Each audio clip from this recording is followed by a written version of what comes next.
this edition of our procurement talks. We are Erika Mota, Karime Garcia, Laura Ciordia, Fernanda Godoy, and Noé Sandoval. Today, we have a very special guest with us who has ample experience in the area of procurement in multinational companies, Andrecol Mengri. Andrecol has a bachelor's degree in supply chain management from Michigan State University. He has over 10 years of experience working in multinational companies, starting in BP and most recently at Novartis Group. He has been in Novartis for almost 4 years and acts as the business unit purchasing director for America's Body Parts. The Novartis Group is a French multinational started in 1955. It is a global plastic solutions provider that designs and manufactures components and systems for the automotive industry. The company produces cutting-edge automotive solutions with technical plastic injection for cleaner, lighter, connected cars. Today, Novartis Group is present in 23 countries, running 43 manufacturing plants around the globe. Andrecol, we are very pleased to have you here answering some questions about your work and what your day-to-day work looks like. So without further ado, we can get started with the questions we have for you today. First of all, we would like to know what role does strategic purchasing or procurement play within your company? Hello, Karime. Thanks for the invitation, and hello, everyone, part of the team. So we have 4 different areas of purchasing that we have strategic buyers for. Mainly, the main spend is for production materials. So that would include anything that goes on the final part for our end customers, including resins, paint, inserts, metal products, adhesives, foams, anything of that nature. And then we have capital equipment. So that would be anything that helps the plant, like injection molds, injection machines or machinery around the plant that allows us to move materials or produce parts. Next, we have non-production.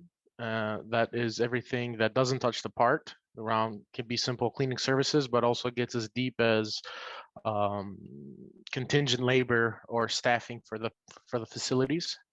And then finally, we have equipment, which would be like gauges or assembly line machines that are building parts for us. And the final one, sorry, I missed it, was tooling. So that's because we're a plastics company, we buy a lot of specialized injection molds to make special parts.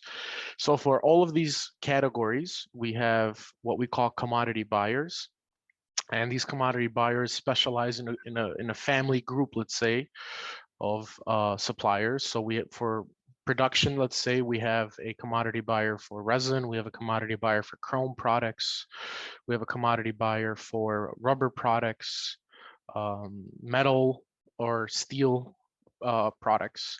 And these people are the ones that are managing the strategic relationship between the global suppliers and the BU. So it's very critical, or I would say it's very important for that commodity buyer to be involved with my team as we work through the project development and in the product life management of any changes that a customer requests down the line. And the strategic role is, we start off from any of these categories that I went through. We start off from the initial, let's say, design or RFQ phase.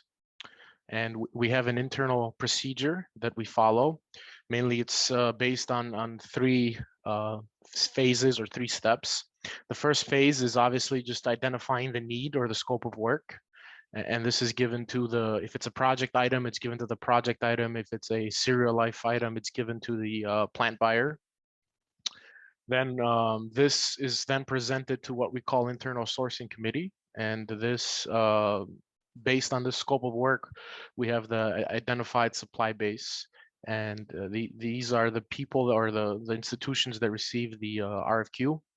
And then we have the second phase, which is the evaluation and internal presentation, and the final stage, which is nomination and award. So it's kind of a long answer to your question, but that's sort of the role that purchasing does, or how strategic purchasing services, the company by offering the best solution at the best price for the given need.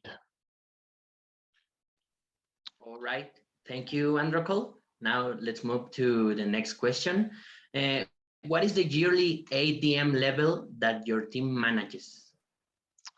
So on the production side, we have roughly $75 million of purchasing. Most of that is in resin, but then we do have a significant purchasing in chrome and also in paint. So we offer internal. Most of our product lines for my business unit are, so by the name of it, body parts are the inside of the car or the body part of the car, mainly focused on door handles, interior trims, air vents, and also like the radio bezels, climate control units. We do also have some roof bars. So those are the main commodity, let's say, for direct spend. Thank you. And we want to know, how do you manage supplier development? So that's a great question, actually, and it's one that we continuously are adapting the way we do it, because the OEMs are now adding more and more requirements to us to then we must add the same downstream to our suppliers. So usually it starts off by the supplier completing a self-assessment. So let's say we find a supplier that has a special skill that we want to use, but they're not in our panel. We start off with that self-assessment. Then the second step is that the supplier quality leader, that we have one per commodity, would go to the plant and conduct an audit and make sure that the supplier is IATF or ISO certified, to be able to verify really that they have a quality management system in place that will ensure that they will make good parts, not just one time, but repeatedly for the next 10 years plus service as required in automotive.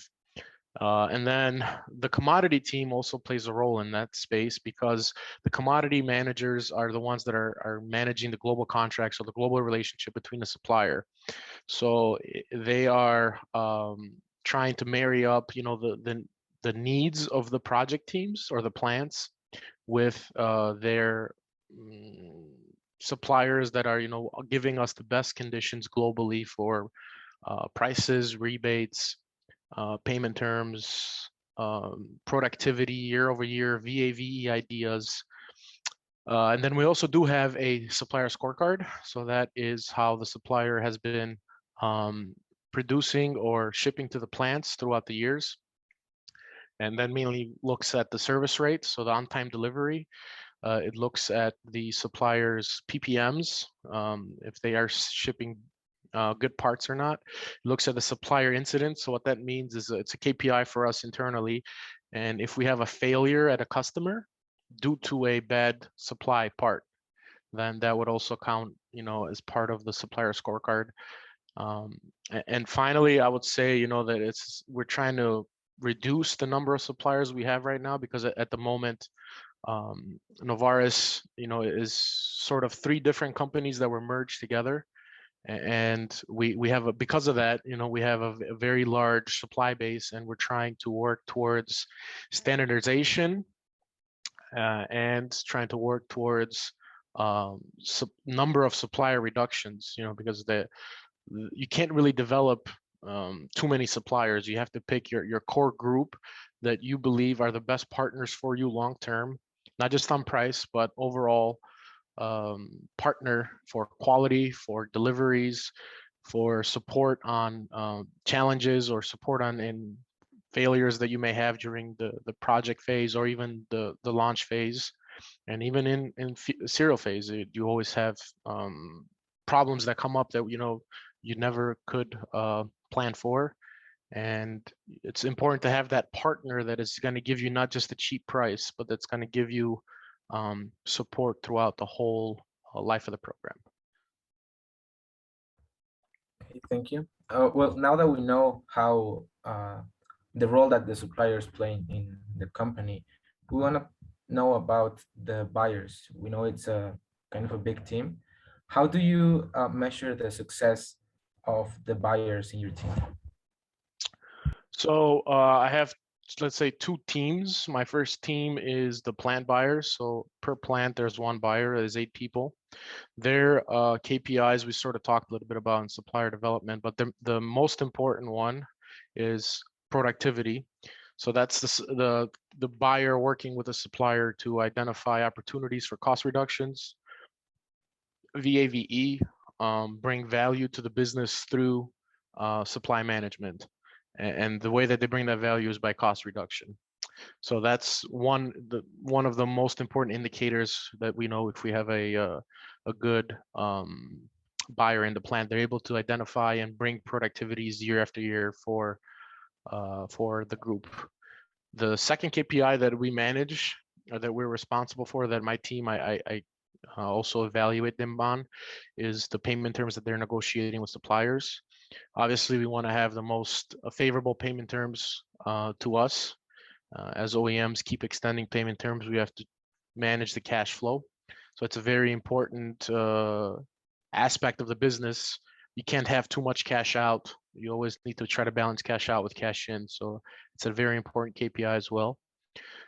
Then we talked a little bit about service rate, but you know, the plant buyer is very engaged with our logistics team to ensure that we're having on-time deliveries. You know, the cardinal sin in automotive is to stop a customer, and I don't want to have the reason we stop a customer because of missed shipments from our suppliers. So it lets me know that if we have a good supplier service rate, that the plant buyer is not causing any stoppages due to lack of engagement with the supplier. The other KPI that we kind of talked a little bit about earlier too was Ppm and Supplier Incidents. Again, so Ppm is just parts per million, so it's how many good parts versus bad parts that have been delivered. And the Supplier Incidents is, again, failure at the customer level. So these help me understand if we have repeat issues, if the plant buyer is engaged with the quality team and the supplier to try to identify the root cause of the issue, the corrective action put in place to prevent it from happening again. And then eventually that number should go back down unless there's another quality issue which comes up, and then same thing. And then on the project side, so the most important target for project is on time and on budget launches. It's not so easy these days with all the different challenges in automotive and in purchasing, but our internal milestone is what we call TKO.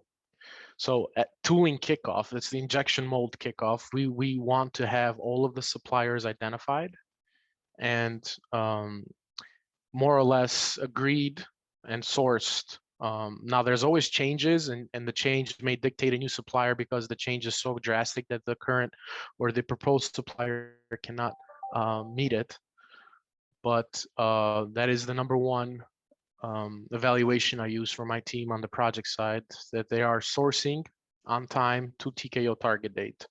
And that's usually driven by the customer milestones. So depending when the customer launches are, then we work backwards for PPAP, initial samples, off-tool parts, TKO, and the project kickoff. So that is it. And then the other, I kind of mentioned it, the other important target for my project buyers is to source on or below the budgets. So the budgets are usually developed during the quoting phase that Novaris has with our customers. And it's sort of the internal budget that we have to spend against a given component or material. So on budget or below budget sourcing, and the timing being on time, not missing any customer milestones because we don't have a PPAP part. The other important one is to support the project manager and be really engaged with all of the different activities. So even though we're in purchasing, it's almost like we're the internal service provider for our project teams for all related matters, something as small as a FedEx shipment to something as big as a complex injection mold. So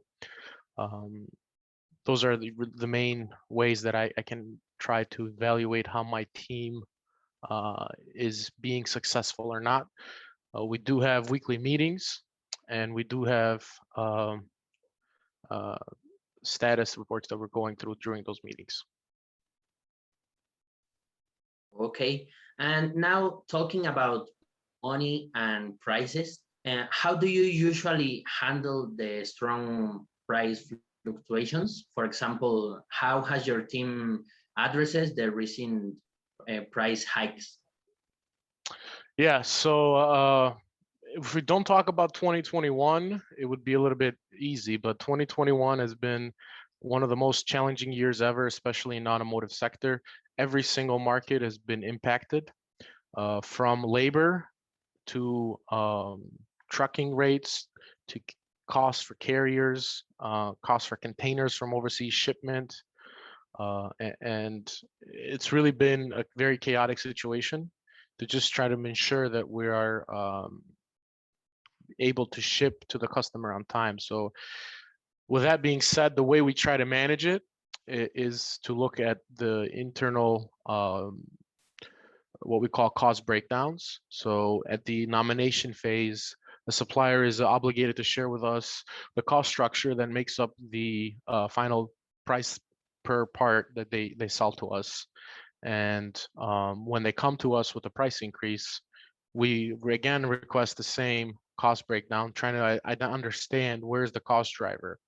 And there are some things that we can understand. So we can understand that the market is going up due to the polypropylene, which is completely tied to the oil market. So that's understandable. But what sometimes is not so understandable is what they're charging for a labor rate, or what they're charging for margin. And they suppliers will try to hide in different areas where their real margin is. So the real job of the buyer is to understand the cost structure of the given component, and if the increase is justified, and then if it is justified, that is brought forward for approval by the sourcing committee. So that is one aspect. The other one is we leverage our commodity team. So I mentioned earlier that these are the people that are managing the global relationships. Once the price announcement is given to my team, we try to evaluate and understand it. In most cases, we do not accept it, so then it gets escalated. And when it's escalated, then the commodity buyer is involved, and they're able to provide us that global leverage based on the spend that we have with a given supplier globally, not just for one small plant, but across 42 plants for the group. And they have a bigger say, let's say, than just a one plant buyer. So we definitely do utilize them to try to understand if we're seeing the same thing on different plants globally, or to provide any additional business that we could use to offset the recent price hikes that we've seen. Sometimes it's not so easy, because no matter where you look, sorry, there is just price pressures everywhere. So but that is another strategy that we use, and we also do market studies. So if a supplier comes to us and says, that we need this price because of current markets, we'll test that market.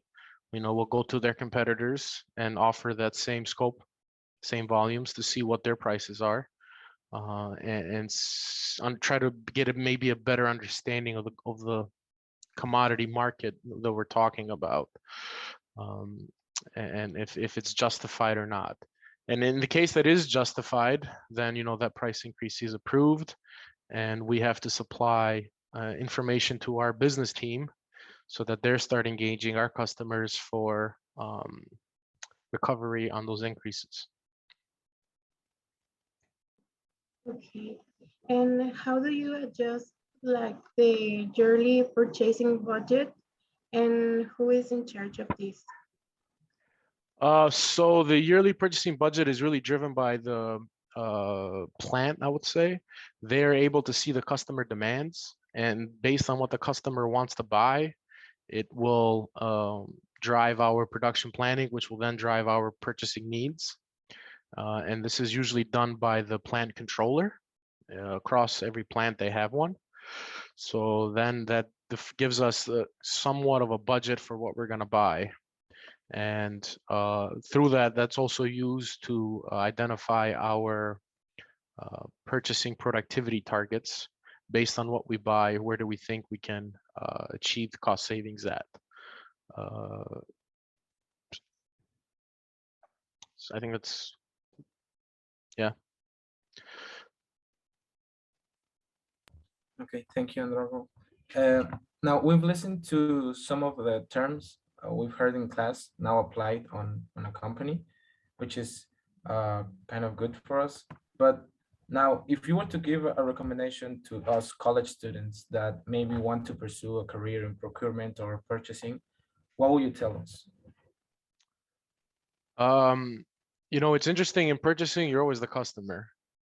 But I'm sorry, yeah, you're always the customer, but you have to think like the customer is your whatever project, depends on what you're working with, your plant director, your project manager, and see how you can service them by utilizing your toolbox or your skill set through supply management. So really, how do you deliver value to the business through supply management? And I would say really think about that in no matter what career path you take, whether it's automotive or in other industries. As I was in oil and gas before this, that was always the mindset, and it still is today. So today the customer is the production plant, but in oil and gas it was the offshore platform, and you have to do everything in your power to secure those operations, because that's where the rubber meets the road. That's where we make money. And we have to do everything we can to provide the best service, I'll call that service, to that operation through supply management. So whether that's better prices, better quality, better delivery, those are the objectives that we have as purchasing professionals to deliver to our internal customers or stakeholders. Andrew, finally, we would like to finish with these questions. You are talking about prices, quality. So this is about negotiations with your supplier, with your buyers.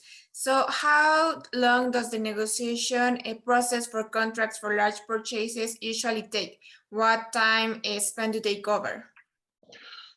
It depends. I would say between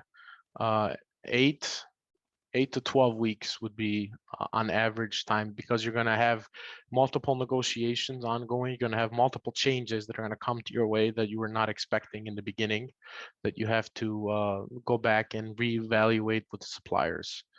So yeah, within 2 months, you more or less know who you want to work with for your given internal assessments and your internal targets. Everyone has the way that they weigh the supplier responses or the supplier RFQs. So obviously cost is a big driver of that, but you have to keep in mind that if we just look at cost and close our eyes to everything, it's not a good way to go forward, especially in automotive. You need that quality, you need that consistency, you need that value add that the supplier brings. You trust that they're true experts in their field and they're able to give you value through that. Perfect. Well, Andrew, sadly, we ran out of time, so we want to say a huge thank you for your time and your willingness to participate and to share all of this valuable insight with us. It was a pleasure and an honor hearing from your experience in this scope. Thank you so much. I wish everyone a great project and much success as you enter the career path that you have chosen. Purchasing is a great way to go through it. So best of luck, and thank you for the invitation again. Thank you so much, Andrew. Goodbye.